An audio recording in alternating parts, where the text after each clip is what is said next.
Jackson, of course, is the rule of law, and quoted in many poems, and he's often a bipartisan sort of a hero, even though he was a registered Democrat in many fronts. But law is important to him.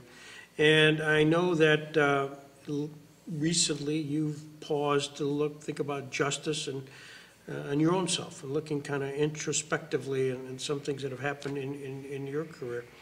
And we're going to harken back, I guess, to your days at pre-high school days in the Catholic school system and the Catholic schools. You want to talk a little bit, you are Catholic, and talk a little bit about kind of that world. And I will. Actually, I want to get something. Sure. I was an altar boy at St. John's Roman Catholic Church. I think the church opened in 1961. Well, I know that. And I became an altar boy in 1962. I was very young. I was 9 years old. It wasn't a full-fledged altar boy. I was called an observer. And then you became an altar boy. And so all the altar boys, it was a close group, and we would be honored sometimes to be invited to camps and weekend retreats with some of the priests. And that's when something happened that was one of the most traumatic experiences of my life. It was abused by a priest, which happened, and I went through the legal process, but not until 50 years later. And Diocese of Buffalo opened up the window when you could file a complaint, which I did. And it had enough substance, even though the activities occurred in 1967 to 1970. And when I had to meet with these jurists, 3 retired justices, either the New York State Court of Appeals or New York State Supreme Court, I don't remember, very distinguished. And I had written a statement, and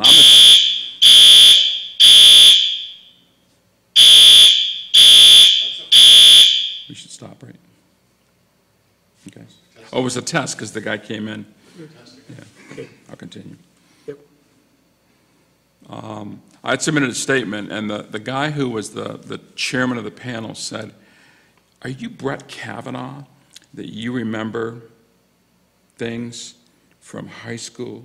Do you have calendars?" And I said, "Your Honor, I don't have calendars, but I have this watch. This is my confirmation watch, and on the back is engraved the date of my confirmation, which is April 30th, 1967. And I got confirmed on April 30th, 1967, and here's the watch. But the night before, I had been abused by a priest. So I remember the date pretty clearly because it's engraved in my watch, which I continue to carry with me everywhere I go. So I finally got the courage to do that legal proceeding. And not only did I get a settlement, which wasn't the point, but the Bishop of Buffalo called me and apologized. And that meant a lot. And the perpetrator was not actually really happy the way they dealt with him. But other people have since filed complaints about this person. I'm not sure I should say his name. You can say it. It's obviously you got final say on all this. Right. So when you're in a small town, these things happen. And I was the altar boy at St. John's, and we had a young associate priest. His name was Father Louis Mako. And he was from Hungary. And so he was new to America. So my family took a real shine to him, and he would come to our home and have dinner. And then after these molestation events occurred, he would still come to my house and have dinner. And I could never tell my parents. To this day, my parents died, I never told them, because they would not have believed me. Why are you saying this? You're making this up. And I've noted in Jamestown in the papers when other priests are accused of similar wrongdoings, the reaction is, no, that did not happen. Well, unless you were there, you can't say it didn't happen. So for me, it was very difficult to have this person in my house having dinner when things happened that shouldn't have happened. I never could tell anybody until I got to Cornell. And I felt like I was in a safe environment, away from Jamestown, away from the church, away from my family. And I went and talked to a counselor. And I started crying. It was like, it was amazing. That was in 1973. But from 73 till 2020, when I got my settlement, I always wanted to track this guy down. And I did. And that's, I guess, the basis of the rule of law. So you did track him down. I did. Was there a meeting? No. The hearing was to establish substantial evidence that he had done this, and then 6 other people filed complaints about him. And sadly, he's back in Hungary, so he's no longer under the jurisdiction of the courts in this country. And then things happened too quickly. The bishop called to apologize, and then he resigned. The Diocese of Buffalo went bankrupt. So lots of things happened, and it was, I had a little bit of credibility because I've done work for the Archdiocese of Los Angeles.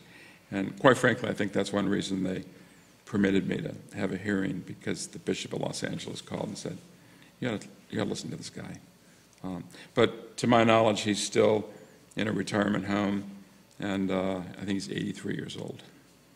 But he got called to task by the bishop for what happened, and I don't know what his reaction was. If he walked in the room now, sat at the chair I'm in now, what would you say to him? I would say, how could you have done that to someone as vulnerable as I was? I was 14, but there were younger boys.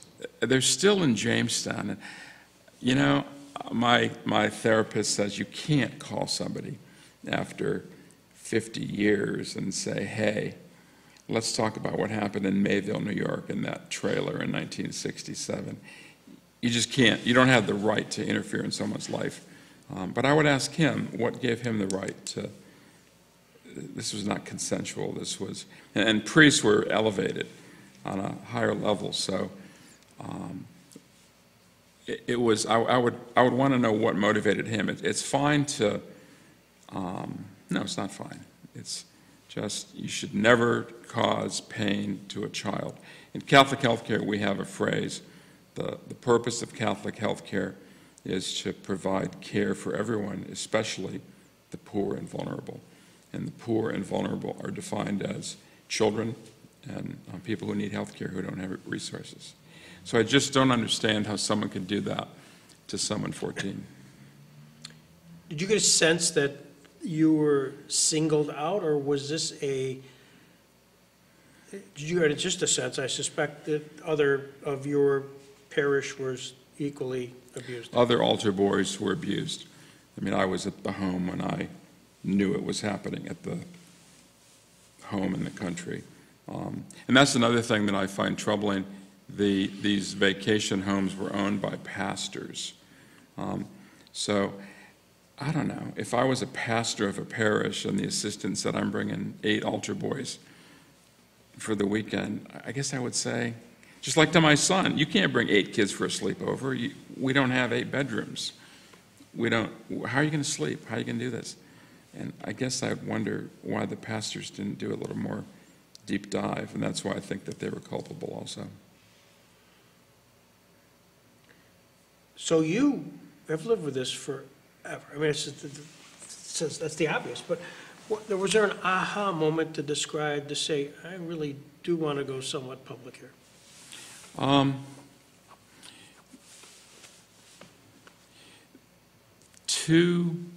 In the last year or two, I still read the Post-Journal online, and in the last 2 years, I think, there were allegations made against priests in Jamestown.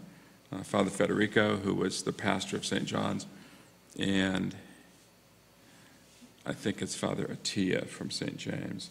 And when I read about those and saw the reaction that how dare anybody make these allegations, these guys are dead, it's not true. That's when I wanted to go public. And I sought counsel from friends and from other people. And how do you go public? I don't know. So I didn't ever do anything. I thought about writing a letter to the editor. I thought about, but it's a very difficult topic to talk about. And it's not like you want to stand up on the mountaintop and say, hey, this happened to me. That I've never participated in a lot of judicial proceedings, but having to appear before 3 justices, I wish I could remember what courts they were, but very distinguished, very senior. And I'd done a little homework. One of them had a JD from Cornell, which I thought was kind of nice. But still, it's just very, tell us exactly what happened. You don't really want to tell a stranger what happened. So it's not something I've ever felt totally comfortable. This is the first venue where I've talked about this in some sort of setting that's not private. Have you talked to the family? Only to my brother. I could never talk to my parents about it. I just think it would crush them. My parents are both gone. I've talked to family members who don't live in Jamestown. Cousins, I have a cousin who's a dentist, another one who's a social worker. I've talked to them about it, but I've never talked to anybody. I don't have that many cousins left. I think I have 1 in Jamestown, 2, and have not talked to them about it. What about your son? I have talked to my son about it. One thing that I should mention is, although I was married for 25 years, I figured out later in life that I was gay. And when you're gay and a lot of people don't know you're gay, you develop a comfort level in telling people. So my son was 16. His mother is much smarter than I am. She's a Harvard PhD, a psychologist. And we had decided that it was never going to be a good time to tell him until he was 16, 17, out of puberty, ready to go to college. So we wrote the speech. My wife had written the speech, took him out to dinner, and I'm saying, so Sam, and I would name people who were gay. I said, I'm Uncle Tony, my brother. He said, oh, I love Uncle Tony. I said, Uncle Tony's gay. And he said, yeah, I know that. I said, my friend Jim? Jim, do you know that Jim's gay? He said, yeah, I knew that. He said, Dad, if you're trying to tell me that you're gay, I've known for years, and I love you. And he gave me a hug. And I almost burst into tears, because when you tell a child that, you're worried that they're going to hate you. Yeah. And they're going to say, you're not my dad. And I remember that, Dad, I've known for years, and I love you. So that was pretty cool. So when I did the settlement and had to do the hearing, I talked to him, I talked to Ellen, and they're in the know, obviously. Yeah.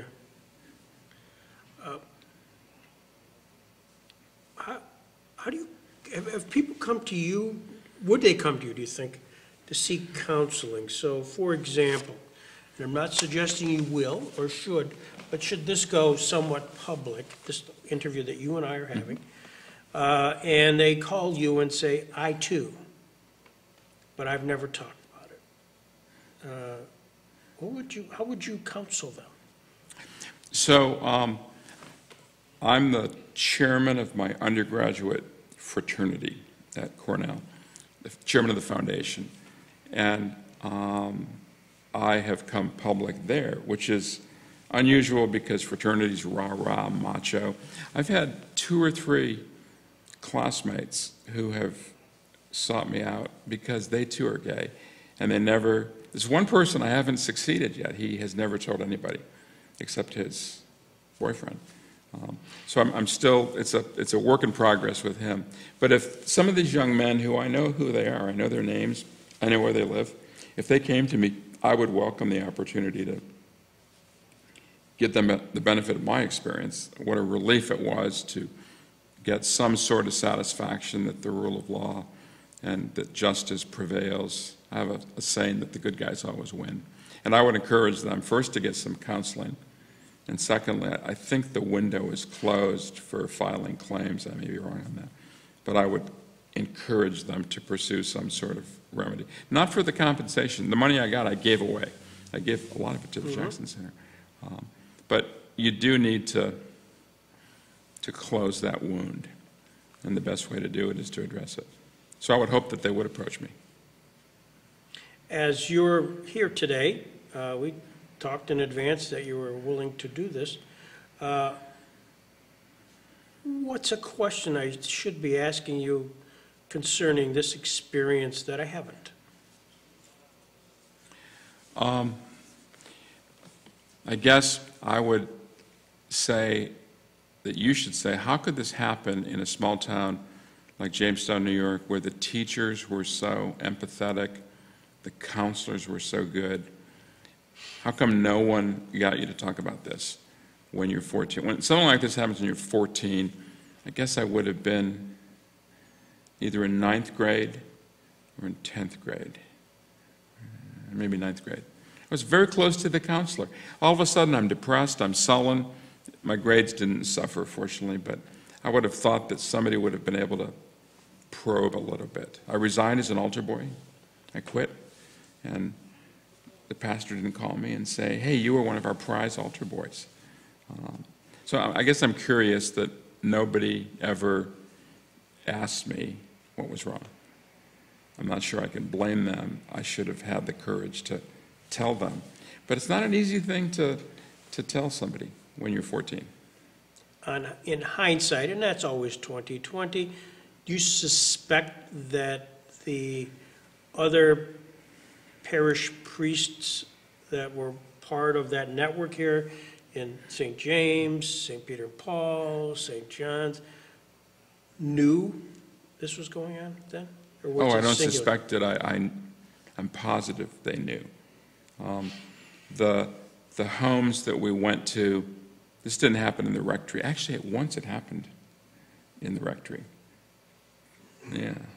But it generally was at Father Federico had a trailer cabin in Mayville, and there was another priest, I can't remember his name, but he had a cabin in either Angelica or Hornell, and the pastor at Angelica moved to St. John's as the pastor. So, if you have a cabin on Chautauqua Lake, you know that you have a cabin on Chautauqua Lake.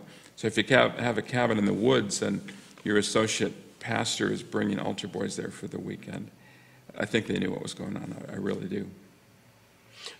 Is it now, again, hindsight, surprising that during that time period where you were not the only one abused of that group, and yet here we are, 2021, and it really was well-kept, secret, internalized. Mm-hmm. Did you get to think what damage that may have done to all these other folks?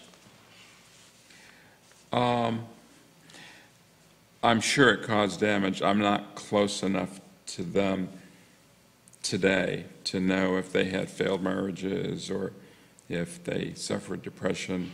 I think I was pretty resilient. I took action. I resigned as an altar boy, and then later on I was a lector at church, and I was on the parish council, and I resigned both those positions also.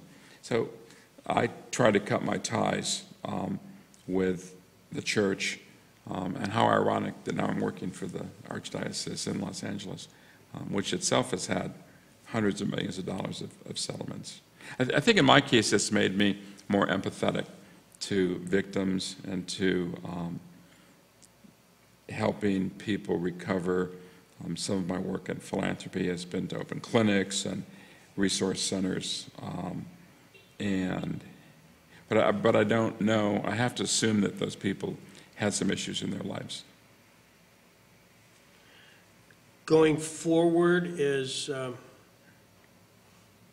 it seems like you probably mentally crossed a barrier here in the last couple of years in resolving not only the public part of your life, just let them know about your abuse, but also the settlement. I know that's not of consequence, but it's just a release, and now it's paperwork done.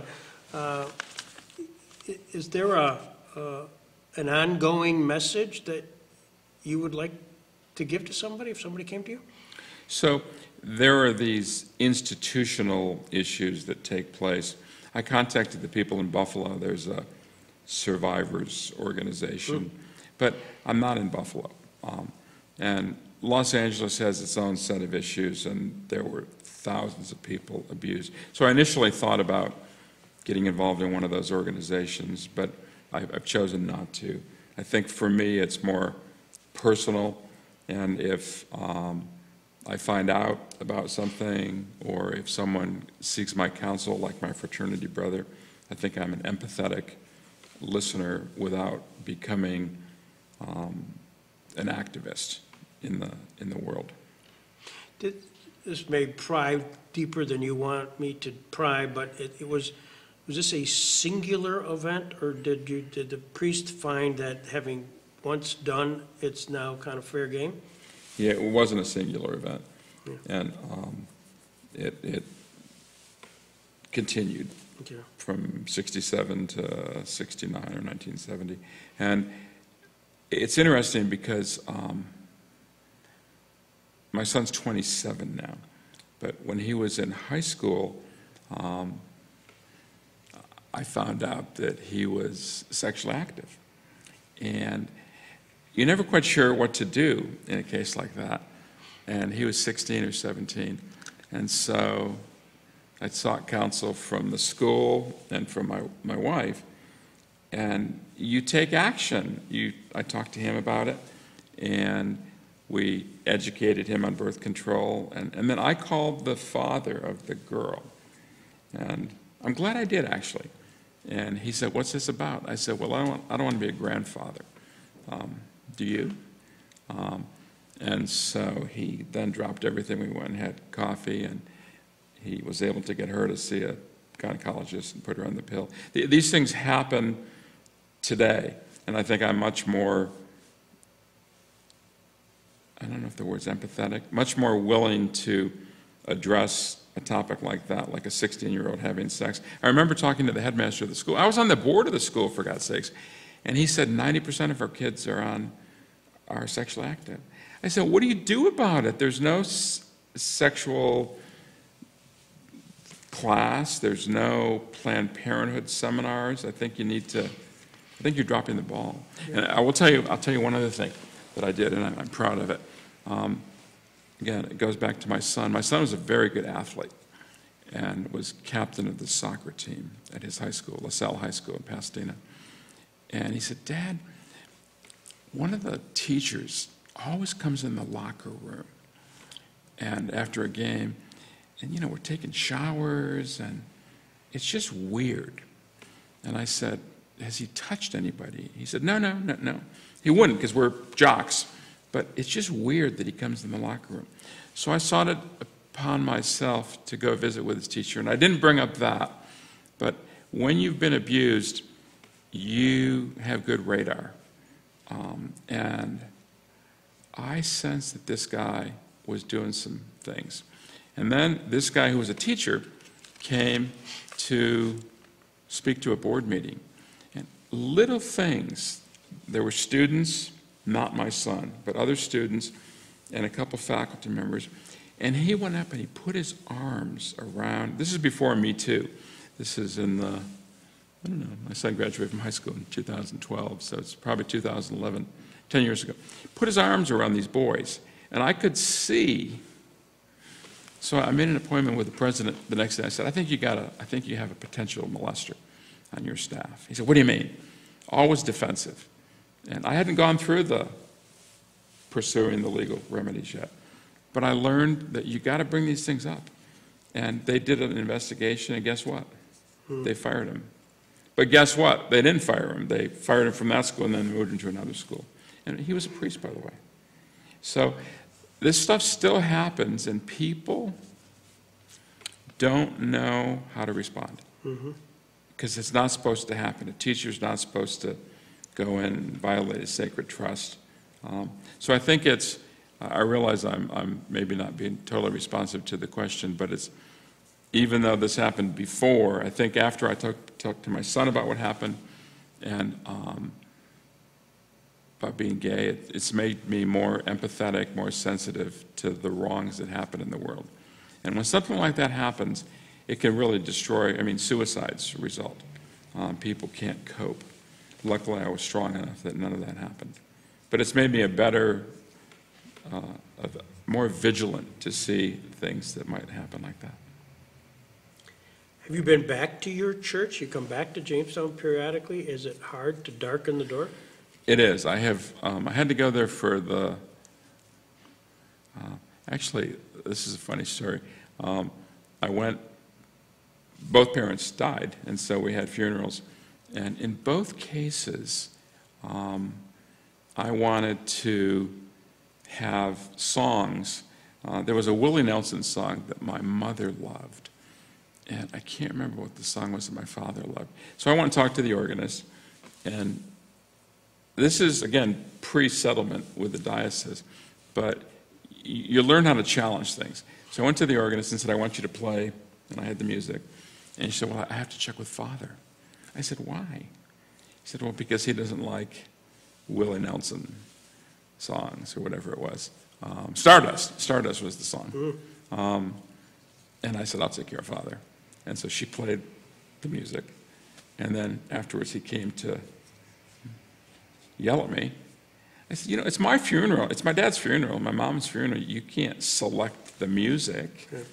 And so I have not gone to worship at that church in 30 or 40 years. But the two experiences were both with the funerals and both kind of negative. No, the funerals were lovely. Yeah. The negativeness of the priest dictating that you can't play a certain music. We're not talking about rap music. It was lovely music. Yeah. This has been great, Joe.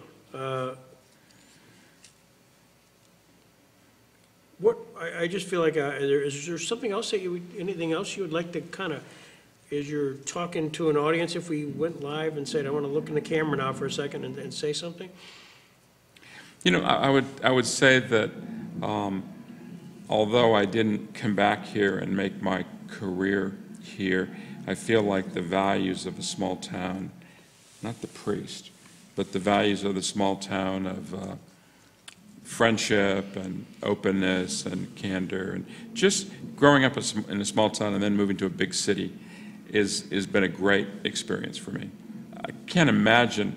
We wanted our son, who grew up in Los Angeles, to come back to a small town to go to college. So he got into Hamilton and Hobart and Ithaca College. He didn't have the grades for Cornell. All these schools in upstate New York, and he said, Dad, what would I do here? Like, is there a professional basketball team? I like the Lakers game. So I think it's hard to move from a big city to a small town with the values of sort of more sophistication and more things to do. Whereas the opposite, Ralph Erickson moved from Jamestown, New York, he was Deputy Attorney General of the United States and then big-time partner in a law firm in Los Angeles. Ralph Erickson, Robert H. Jackson. You learn those values in the small town, and then you can apply them on a bigger stage. So I think that's a message to Jamestown, to be proud of the town, and I'm proud that I grew up here.